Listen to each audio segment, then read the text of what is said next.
Hello friends, BPSC TRE 2.0 से related एक official notice जारी हुआ है जो अभी हम वीडियो में देखेंगे। साथ ही कट ऑफ क्लियर लेकिन नौकरी से बाहर, जी हाँ, ये चीज़ भी हुई है और हो सकता है कि आप लोगों के साथ भी ये चीज़ हो, इसलिए इस चीज़ को लेकर आपको अवेयर रहना है। साथ में कुछ छात्रों के रिजल्ट पर रोक लग सकती है फ्रेंड्स, जैसे टीआरई 1 में लगी थी।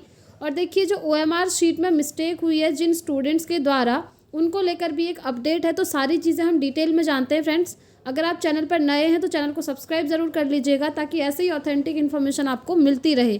तो चलिए, सबसे पहले मैं आपको नोटिस दिखाती हूँ जो अभी ऑफिशियल वेबसाइट पर जारी हुआ है। ये एक नोटिस है फ्रेंड्स आपके सामने। इसे देखने से पहले एक चीज़ और आप लोगों के साथ शेयर करनी है NIOS DLED को लेकर के, कि अब पूरे यही चांस बन रहे हैं कि NIOS DLED को बाहर किया जाएगा।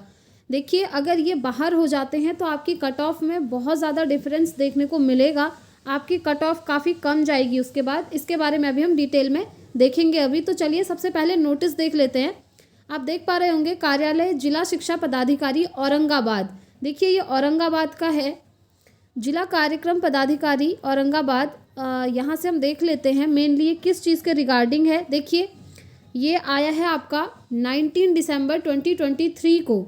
ठीक है, यहाँ पर देखिए, ये उन स्टूडेंट्स की लिस्ट है फ्रेंड्स। ये सबसे पहले तो ये टीआरई 1.0 का जो आपका एग्ज़ाम हुआ था उसके रिगार्डिंग है, बट ये चीज़ आपके साथ भी होनी है, इसलिए आप लोगों को अवेयर रहना है। देखिए, इसमें मेनली वो स्टूडेंट्स हैं जो बिल्कुल भी योग्य नहीं थे उस भर्ती में बैठने के लिए, बट वो भर्ती में बैठे भी और उन्होंने एग्ज़ाम दिया और आज उनकी जॉइनिंग भी हो चुकी है। जी हाँ, जबकि उनके पास वो डॉक्यूमेंट्स हैं ही नहीं जो इस शिक्षक भर्ती के लिए ज़रूरी हैं। यहाँ पर आप देख सकते हैं, कुछ स्टूडेंट्स ऐसे हैं जिनके पास सीटेट का नहीं है, सीटेट पेपर 2 क्वालिफाई नहीं है और उनको जो है जॉइनिंग भी दे दी गई है टीआरई 1 में। कुछ स्टूडेंट्स ऐसे भी हैं जिनके पास डीएलएड की डिग्री नहीं है, बीएड की डिग्री के बेसिस पर 1 to 5 में उनका सिलेक्शन हो गया है। तो ये कुछ छात्रों की लिस्ट है। मैं आपको इन डिटेल में ये चीज़ समझाती हूँ। देखिए, उपर्युक्त विषयक अंकित करना है कि अधो हस्ताक्षरी कार्यालय में रहित बिहार लोक सेवा आयोग ने विज्ञापन संख्या 26/23 के द्वारा अनुशंसित अभ्यर्थियों के प्रमाण पत्रों के प्रथम अवलोकन के क्रम में निम्न अभ्यर्थियों की नियुक्ति त्रुटिपूर्ण परिलक्षित हुई है। ठीक है, यहाँ पर आप स्टूडेंट्स देख सकते हैं। सबसे पहले है नाम दीपक कुमार, बीपीएससी का क्रमांक यहाँ पर इनका दिया है नवीनगर एंड वर्ग 1 से 5। वर्ग 1 से 5 में इनका सिलेक्शन हो गया है, जबकि ये सीटेट अनुत्तीर्ण है। जी हाँ, ये सीटेट क्वालिफाई नहीं है, फिर भी इनका 1 to 5 में यहाँ पर सिलेक्शन हो गया है, जॉइनिंग भी हो गई है। ऐसे ही दूसरा नाम देखिए, अंकुश कुमार, ये भी सीटेट में अनुत्तीर्ण है और 1 to 5 में इनका सिलेक्शन हुआ है। ऐसे ही थर्ड नेम है कुंदन कुमार, सीटेट अनुत्तीर्ण है और 1 to 5 में सिलेक्शन हुआ है। देखिए, फोर्थ नंबर पर है नाम किरण, ठीक है, और ये एस्टेट अनुत्तीर्ण है। आप जानते हैं 9th-10th में टीचर बनने के लिए आपको एस्टेट क्वालिफाई करना ज़रूरी है, जो बिहार में होता है, और ये एस्टेट अनुत्तीर्ण है। फिर भी इनका डॉक्यूमेंट वेरिफिकेशन हुआ, वेरिफिकेशन में इनको क्वालिफाई किया भी गया और बाद में इनको जॉइनिंग भी दे दी गई है। तो अभी ये सवाल उठ रहा है कि आप लोग ये स्पष्टीकरण दीजिए कि जब ये योग्य ही नहीं है, इनके पास वो दस्तावेज यानी कि जो डॉक्यूमेंट्स हैं वो हैं ही नहीं, फिर भी इनकी जॉइनिंग कैसे हो गई। तो ये चीज़ अभी ये स्पष्टीकरण मांगा गया है बीपीएससी से, जो कि बिल्कुल सही बात भी है। एंड यस फ्रेंड्स, ये चीज़ आपके साथ भी हो सकती है। आपके साथ जो स्टूडेंट्स एग्ज़ाम देंगे या आपके आसपास के, तो आप अवेयर रहिएगा, क्योंकि इन स्टूडेंट्स की वजह से जो योग्य स्टूडेंट हैं उनको जॉब नहीं मिल पाई है। आप देख सकते हैं टोटल 11 नेम यहाँ पर हैं और ये औरंगाबाद का है। नेक्स्ट नेम आप देखिए, यहाँ पर रंभा कुमारी हैं, सीटेट अनुत्तीर्ण है और 1 to 5 में इनका सिलेक्शन हो गया है। यहाँ पर देखिए, कुमारी श्वेता हैं, बीएड की डिग्री है इनके पास और 1 to 5 में सिलेक्शन हुआ है, जबकि बीएड वालों को प्राथमिक से बाहर कर दिया गया है। सीधे ही नोटिस आया था टीआरई 1 के टाइम पर, फिर भी बीएड डिग्री होने के बाद भी इनका 1 to 5 में सिलेक्शन हुआ है। ऐसे ही नेक्स्ट नाम है राकेश कुमार, इनके पास भी बीएड की डिग्री है और इनको 1 to 5 में जॉइनिंग दे दी है। ऐसे यहाँ देखिए, सोना कुमारी हैं, यहाँ पर बीपीएससी का क्रमांक भी दिया है और इनका 9th-10th में सिलेक्शन हुआ है, जबकि एस्टेट प्रमाण पत्र की वैधता या अवैधता, इससे रिलेटेड कुछ चीज़ें हैं जो ये फुलफिल नहीं करती हैं, फिर भी इनका सिलेक्शन हुआ है, जॉइनिंग भी हो गई है फ्रेंड्स।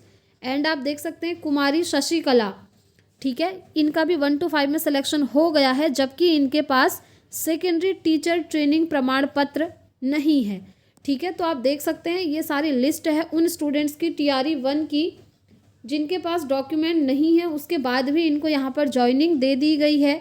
तो ये चीज़ फ्रेंड्स आपके साथ भी हो सकती है, इसलिए आप लोग अवेयर रहिएगा, क्योंकि इन स्टूडेंट्स की वजह से वो स्टूडेंट्स जो हैं शिक्षक भर्ती में उनको ज्वाइनिंग नहीं मिल पाएगी जो एकदम योग्य होंगे, जिनके पास CTET की डिग्री भी होगी, वो भी कभी यहाँ पर ऐसे ज्वाइन नहीं कर पाएंगे, क्योंकि ऐसे स्टूडेंट्स को अगर ये लोग ले लेंगे तो फिर आप देख ही रहे हैं एग्ज़ाम में ट्रांसपेरेंसी करवाने से क्या फ़ायदा है। आप एग्ज़ाम ले रहे हैं एकदम ट्रांसपेरेंसी के साथ, बट ज्वाइनिंग तो आप उन्हें दे रहे हैं जिनके पास डॉक्यूमेंट्स ही नहीं हैं। तो एग्ज़ाम की इस ट्रांसपेरेंसी का कोई मतलब ही नहीं रहा। जिस तरीके से एग्ज़ाम हो रहे हैं ट्रांसपेरेंसी से, वैसे ही डॉक्यूमेंट वेरिफिकेशन भी होना चाहिए, ठीक है। ये देखिए यहाँ पर दिया है, अतः निर्देश दिया जाता है कि उक्त अभ्यर्थियों से स्पष्टीकरण परीक्षा करते हुए गंतव्य सहित प्रतिवेदन अधोहस्ताक्षरी कार्यालय को 1 सप्ताह के अंदर उपलब्ध कराना सुनिश्चित किया जाए, ताकि उक्त शिक्षकों के नियुक्ति के संबंध में आवश्यक निर्णय लिया जा सके। बिल्कुल सही बात है। इन्हें अब ज्वाइनिंग भी दे दी है, अब इनका क्या ही होगा आप जानते ही हैं। देखते हैं, अब ज्वाइनिंग हो ही गई है, ये स्कूल में पढ़ाने भी लग गए हैं, अब इनको बाहर किया जाता है या क्या होता है, ये चीज़ें तो बाद में ही पता चलेंगी, ठीक है। तो ये रही बात जो आज ये नोटिस आया था। और देखिए अब हम अगर कट ऑफ को लेकर बात करें तो कट ऑफ, कुछ स्टूडेंट्स ऐसे भी थे फ्रेंड्स पिछली बार जिनके मार्क्स कट ऑफ से के बीच में आते थे, कट ऑफ से भी ज़्यादा थे, बट उनको जो है नौकरी से बाहर कर दिया गया, उनको ज्वाइनिंग नहीं दी। इसके पीछे का जो रीज़न है वो भी आप लोग समझ लीजिए, क्योंकि पिछली बार स्टूडेंट्स के द्वारा अतुल प्रसाद जी से पूछा गया था कि मेरे मार्क्स कट ऑफ से ज़्यादा हैं पर फिर भी मेरा सिलेक्शन क्यों नहीं हुआ। तो अतुल प्रसाद जी ने इसका रीज़न भी बताया था और आंसर भी दिया था, ठीक है। तो चलिए मैं आपको वो वाली क्लिप दिखा देती हूँ। यहाँ पर आप देख सकते हैं ये TRE 1 का है। आप लोगों के द्वारा ही जो है क्वेश्चन किया गया था कि मेरे नंबर क्वालिफाइंग कट ऑफ से अधिक होने और अभी भी कुछ रिक्तियाँ होने के बावजूद मैं सफल क्यों नहीं हुआ हूँ। तो यहाँ पर अतुल प्रसाद जी ने यहाँ पर रीज़न बताया था कि दस्तावेज सत्यापन में अयोग्य 10,000 से अधिक को अयोग्य घोषित किया गया है। जी हाँ, आप क्लियरली देख पा रहे होंगे फ्रेंड्स स्क्रीन पर, 10,000 से अधिक स्टूडेंट्स ऐसे थे पिछली बार जिनको डॉक्यूमेंट वेरिफिकेशन के टाइम पर बाहर कर दिया गया। रिटर्न में उनका बहुत अच्छा स्कोर था, कट ऑफ से भी ज़्यादा मार्क्स उनके थे, बट डॉक्यूमेंट वेरिफिकेशन के टाइम पर वो बाहर हो गए क्योंकि उनके पास प्रॉपरली डॉक्यूमेंट्स नहीं थे जो कि वहाँ पर चाहिए थे। इसीलिए मैं आपको बार बार यही बोलती हूँ कि अपने डॉक्यूमेंट्स प्रिपेयर करके रखिए, ताकि जब DV हो उस टाइम एटलीस्ट आप DV की वजह से तो एटलीस्ट बाहर ना हो, ठीक है।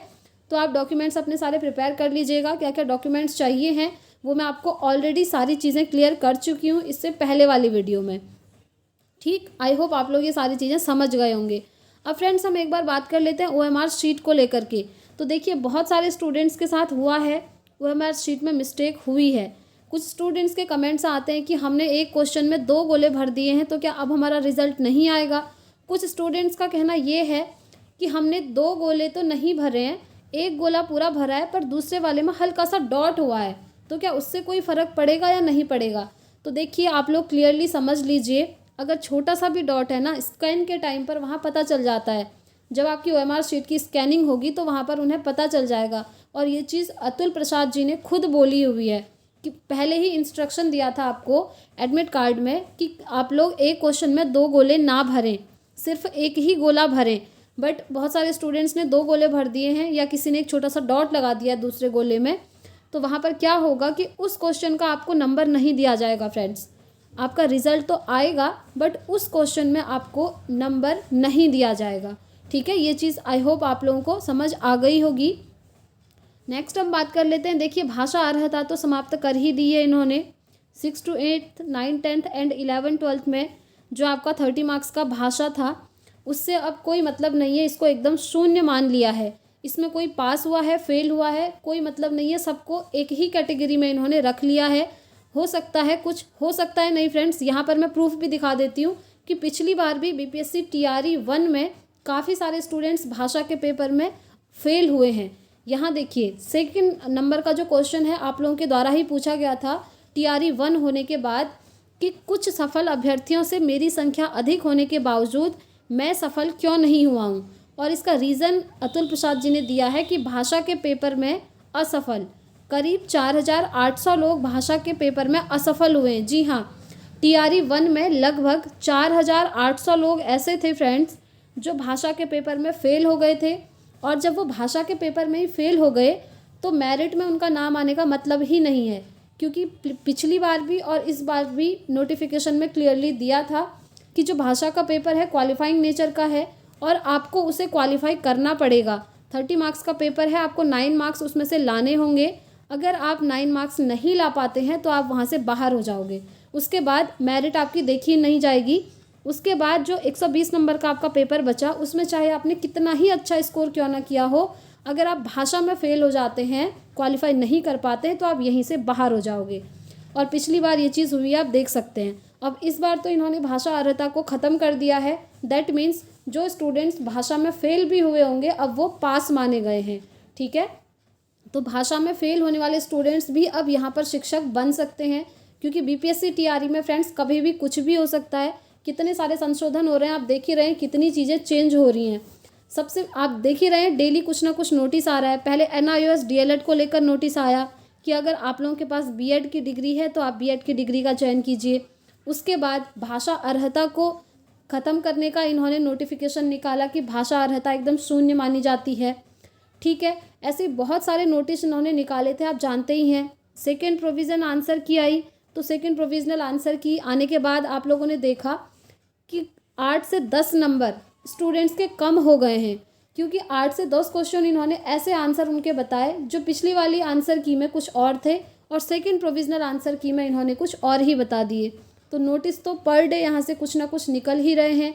अभी जो टाई ब्रेकर का रूल है उसको लेकर भी आज इन्होंने एक नोटिस निकाला था, जो मैंने आप लोगों के साथ शेयर भी किया था कि टाई ब्रेकर का रूल सिर्फ और सिर्फ 1 to 5 में लागू होगा।